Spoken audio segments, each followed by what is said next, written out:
Principal call Archimedes principal.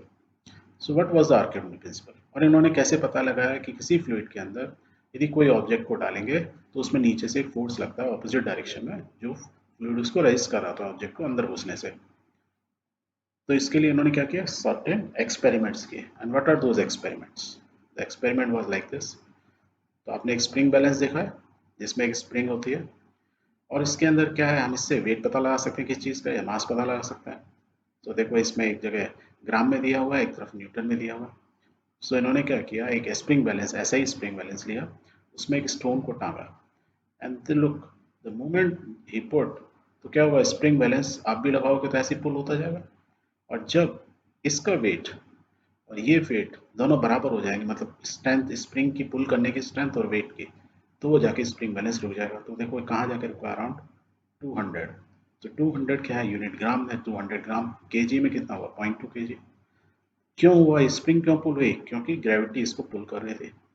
किस force से पुल करेगी, यदि इसका मास m है, जो आगे वैल्यू आई गई है, तो mg से पुल करेगा। mg की वैल्यू यदि हम पुट करते हैं 0.2 से, तो कैलकुलेट कर सकते हैं, इट्स अराउंड 2 न्यूटन। तो 2 न्यूटन फोर्स या वेट इतना लग रहा था, इसकी वजह से ये स्प्रिंग पुल हुई। और इधर देखो न्यूटन में भी दिया है, तो वी कैन सी, तो इट इज 2 न्यूटन। तो जब भी कोई ऑब्जेक्ट को आप स्प्रिंग बैलेंस में टांगोगे तो आपको मास या वेट मालूम चल जाएगा। क्लियर? तो ये तो बहुत सिंपल चीज़ थी।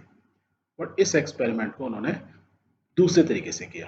पहली बार तो ऐसे किया, फिर उन्होंने क्या किया कि उन्होंने इस बार स्प्रिंग बैलेंस में वेट लगाने से पहले एक ग्लास रख दिया फुल ऑफ फ्लूइड से वाटर, और उन्होंने सेम एक्सपेरिमेंट दोबारा किया। एंड इस बार देखो कुछ होता है, बिकॉज ये स्टोन किस में जाने की कोशिश कर रहा है, वाटर में। और वाटर आपको मालूम है, हमने पढ़ा था, कोई भी चीज़, कोई भी फ्लूइड दूसरे ऑब्जेक्ट को अंदर घुसने को अलाउ नहीं करता, तो वो पुश करेगा, तो फोर्स लगाएगा ऊपर।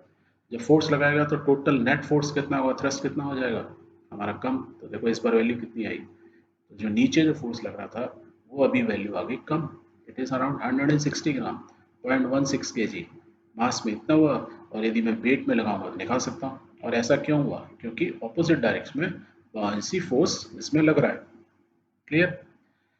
यदि न्यूटन में कैलकुलेट करोगे तो मल्टीप्लाई बाय 10, तो इट इज़ 1.6 न्यूटन। तो इसका मतलब यदि हम फर्स्ट केस में देखें, तो विदाउट वाटर, जब पानी नहीं था, तो इसका जो वेट आया था कितना आया था, 2 न्यूटन। विद वाटर कितना आया है, it is around 1.6 Newton. That means buoyancy force, जो नीचे से फोर्स लग रहा है, जो उसको रेजिस्ट कर रहा है due to fluid, it it will be how much, this minus this, क्योंकि इतना ही तो कम हो गया। तो it is coming around 0.4 newton. Clear? तो हमारा सेम ऑब्जेक्ट रहा, सेम स्टोन रहा, उसका सेम वॉल्यूम है। अब बस वो एयर की जगह किसमें अंदर एंटर किया, वाटर में। तो उसकी वजह से एक फोर्स लगा। And he was the first guy to calculate the buoyancy force. ठीक है? इसके बेसिस पे इन्होंने एक प्रिंसिपल बनाया, और ये एक्सपेरिमेंट इन्होंने बहुत सारे फ्लूइड में किया। So the question he found out कि is it the same in all fluids for a given body. यदि मैं आपसे भी पूछूं, इन्होंने तो इसका आंसर निकाल लिया, आपसे यदि पूछूं कि डिफरेंट फ्लूइड्स के अंदर सेम स्टोन को मैं डालूं, कभी इसमें हनी में डालूं, कभी मैं घी में डालूं, तो क्या ये सेम होगा? नहीं, डिफरेंट होगा। क्योंकि हर चीज़, हर बॉडी डिफरेंट होती है, उसकी डेंसिटी अलग होती है। राइट? डेंसिटी मतलब उसकी विस्कोसिटी अलग होती है। तो जैसे मैं, यदि ये घी लेते हैं, तो यदि आप घी में डालोगे इसको, तो बाइंसी फोर्स ज़्यादा होगा क्योंकि वो गाढ़ा होगा। और यदि ज़्यादा ठंड पड़ेगी तो घी क्या हो जाएगा, मोर और लेस सॉलिड। तो उसमें तो पत्थर घुसना लिटरली इम्पॉसिबल हो जाएगा, तो ऊपर ही रह जाएगा। That means the buoyancy force और रेजिस्ट कर रहा है किसी भी फॉरेन बॉडी को एंटर करने में, it will be higher. So different viscosity या डिफरेंट टाइप ऑफ फ्लूइड्स में buoyancy force on the same body will be different. तो ये चीज़ भी इन्होंने पता लगाई। इन्होंने एक और चीज देखी, to all bodies in a given fluid experience the same buoyancy force. उन्होंने कहा नहीं, एक ये जो बॉडी है हमारी, जैसे हमने बॉडी मतलब ये ऑब्जेक्ट है, ये इसका सर्कुलर है, मान लो कोई रेक्टेंगल हो, दैट मीन्स डिफरेंट टाइप्स और साइज की बॉडीज पर बॉयंसी फोर्स सेम लिक्विड के अंदर, पानी के अंदर, अभी हमने प्रीवियस स्लाइड में पढ़ा भी था, क्या होता है कि हर एक में अलग अलग बॉयंसी फोर्स लगता है। तो वो क्यों लगता है? क्योंकि आर्किमिडीज ने उसका प्रिंसिपल बोला कि when a body is immersed fully और partially in a fluid, it experience an upward force, and that is equal to the weight of the fluid displaced by it.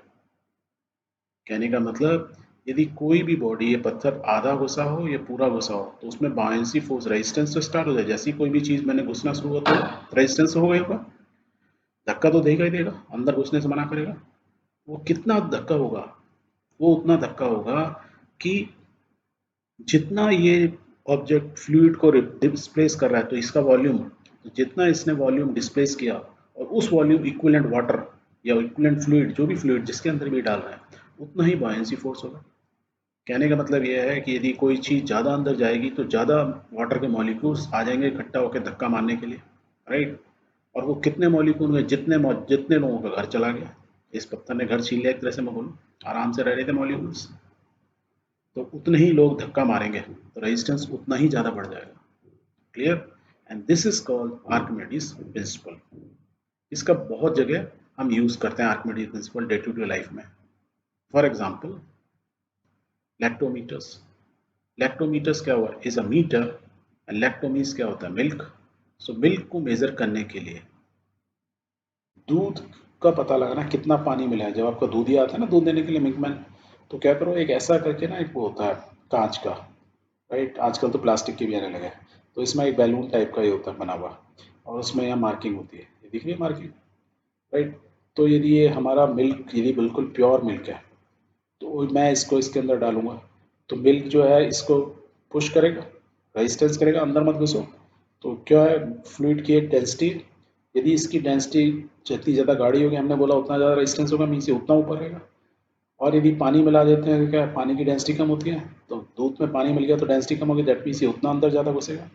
और जैसे ही अंदर ज़्यादा घुसेगा तो क्या होता है, अपनी आँख से आप ये देखोगे इस पोजीशन पे, इस पोजीशन में आप चेक कर सकते हो कि ये मेरा लैक्टोमीटर जो है कितना अंदर गया। तो जितना ज़्यादा पानी, जितना मतलब डेंसिटी कम, उतना ही अंदर जाएगा। जितना अंदर जाएगा तो आपको मालूम चल जाएगा दूध में कितना पानी मिला हुआ। तो आपको एक स्टैंडर्ड मालूम है कि इसको इतना जाना चाहिए था। अब जैसे यहाँ पे 20 और 25 के बीच में सपोज ये कितना है, 26, 24, 23, 20, तो ये करीब 22 है। तो यदि 22 सपोज इज द स्टैंडर्ड, और यदि पानी मिला देता तो ये पता लगता है, ये और अंदर चला जाता तो 20 वैल्यू आती है।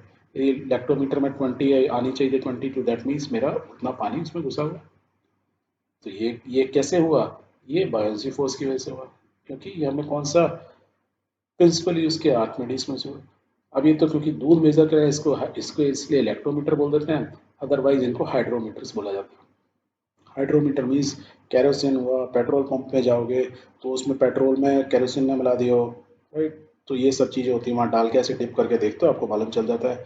वो फ्लोट करेगा, ज़्यादा अडल्ट्रेशन किया हुआ मीन्स मिलावट है तो उतना वो अंदर चला जाएगा, ज़्यादा अंदर चलेगा, डेंसिटी कम होगी, चेंज होगी, वेरी कर गई। तो ये हाइड्रोमीटर्स आर्किमिडीज प्रिंसिपल बेस होते हैं और उनका फोर्स क्या लगता है? Buoyancy force. क्लियर?